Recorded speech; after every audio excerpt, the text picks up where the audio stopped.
7h16 sur Europe 1. Bonjour Laurent Franklinard. Bonjour. Vous, merci d'être avec nous ce matin. Vous êtes l'un des avocats d'Alexandre Benalla, désormais ancien proche collaborateur du président, filmé, je le rappelle, le 1er mai dernier en train de frapper un manifestant. Emmanuel Macron qui, hier soir, a évoqué, je cite, une déception et une trahison au sujet de votre client. Ça veut dire que c'est un traître, maître ? Un traître, non, c'est un collaborateur qui a toujours été dévoué et qui, ce jour-là, a pris une initiative personnelle. Peut-être est-ce que, pour le président de la République, un collaborateur ne doit pas prendre d'initiative personnelle. C'est là son erreur. Ce sont des mots forts qui sont employés. Trahison, votre client, Alexandre Benalla, se sent lâché de toutes parts au moment où l'on parle ?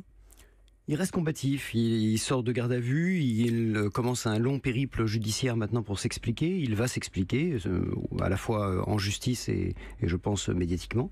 Mais quand ça ? Rapidement, il va prendre la parole parce que on a tellement parlé de lui, on a tellement dit de choses sur lui qu'à un moment il va vouloir répondre. Mais il ne se sent pas lâché parce qu'il reste des soutiens quand même autour de lui. Le président, il a reçu un appel téléphonique du président ces derniers jours. Ils se sont entendus sur... Je ne sais pas du tout, je n'ai pas compétence pour vous parler de ça parce que je suis son avocat et que je le défends sur les incriminations qui lui sont reprochées. J'ignore totalement les relations qu'il a avec le président. Revenons sur les faits, Laurent Franklinard. Qu'est-ce que faisait Alexandre Benalla, place de la Contrescarpe à Paris, avec un casque et un brassard de police le 1er mai dernier ? Alors, observateur d'un service d'ordre à titre professionnel, puisqu'il est important pour le collaborateur qu'il est de savoir comment se déroule le service d'ordre sur des manifestations d'ultra-gauche. L'idée étant que le 1er mai, ça allait être très violent et la crainte étant d'avoir ce type de comportement plus proche de l'entourage d'Emmanuel Macron, notamment dans ses déplacements privés. Donc Alexandre Benalla était là en qualité d'observateur. Il était invité. Il a le texto qui l'invite et il était équipé par les services de police.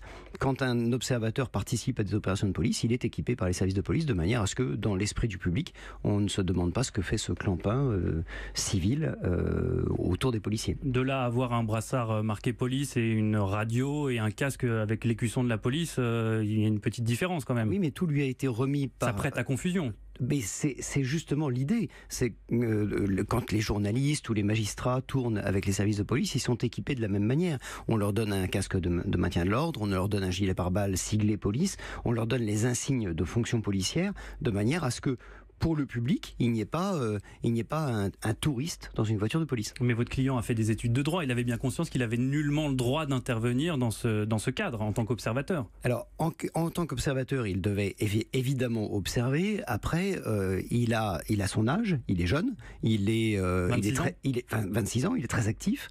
Et quand il a vu une situation qui lui a semblé nécessiter son intervention, il n'a pas réfléchi, il y est allé. Alors, effectivement, il n'aurait pas dû y aller. Il aurait dû laisser faire et éventuellement même laisser pourrir la situation. Mais c'est pas son comportement. Son comportement, quand il voit quelque chose qui le choque, il y va. Il se met même en danger. Parce que c'est vrai qu'y aller et décider d'agir, c'est se mettre en danger. Il a décidé de se mettre en danger. Est-ce qu'on peut lui reprocher ? Oui, certainement. Certainement. On lui reproche suffisamment. Mais de là à ce que ça devienne un scandale d'État, il y a quand même une différence. Une différence, oui. Dans le fond,